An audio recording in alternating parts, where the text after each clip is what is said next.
William Morrow and HarperAudio present A Bakery in Paris, a novel by Aimie K. Runyan, performed by Carolyn Hewitt and Imani Jade Powers.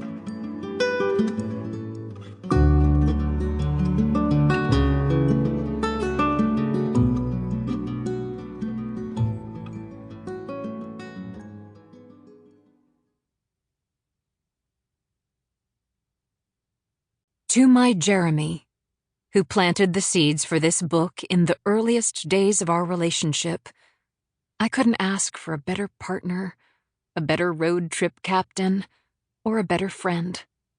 Here's to many more years of snuggle reading on the couch. I love you. Chapter 1. Lisette. September 2nd, 1870. Come away from the window, Lisette. I don't want anyone knowing we're up here. Maman sat in her chair, needlework in hand since breakfast, though I doubt she'd made more than a dozen stitches in the 3 hours since. But it gave her hands company as she fretted. We lived on the Place Royale, one of the oldest neighborhoods in the heart of the city. After the Revolution, it was known as the Place des Vosges, but with the reinstatement of the monarchy, it was the Place Royale once more. Some of the oldest and wealthiest families in Paris lived here, and Maman was certain that if the Prussians took Paris, our neighborhood would be a prime target for their cruelty, while I thought she attributed more importance to our neighborhood than it deserved. There was no strategic advantage to invading our peaceful little corner of Paris, aside from the riches they could plunder. It didn't seem enough to me, but Maman was convinced that if they breached the walls of Paris, it would mean our heads. Despite Maman's concerns, Papa would not retreat to the country as our neighbors had done. For weeks he refused to think the Prussians would succeed in getting as far as Paris. Now that it seemed likely that they would, he said he would not abandon our home to the invaders, even if it meant risking our lives. Our manservants, Gustave and Philippe, would they defend us against the mob when the Prussians invaded? More likely they would betray us if they thought they could save themselves. For this reason, Papa distrusted them and anyone else of the working class.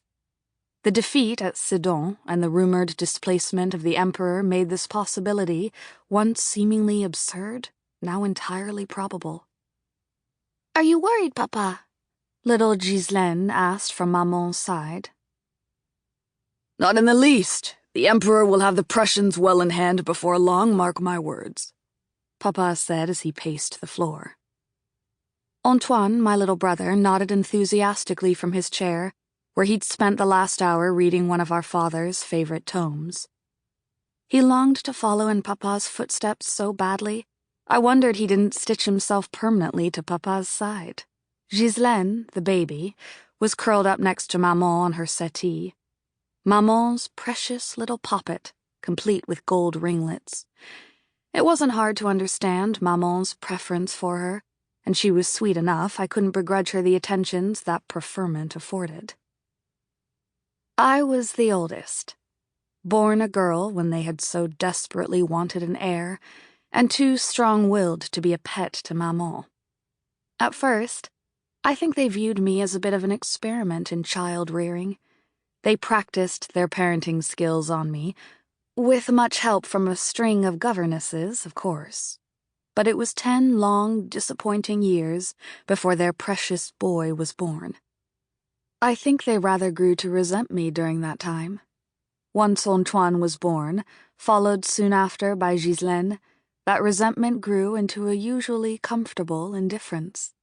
In Antoine they had an heir, and in Ghislaine they had their sweet, biddable beauty. I was pretty enough, though red-haired and freckled, which made Maman lament for my marriage prospects. It was lonely at times, being the overlooked child, but it had the chief virtue of affording me a measure of independence that more attentive parents wouldn't have given a young woman. Sample complete. Ready to continue?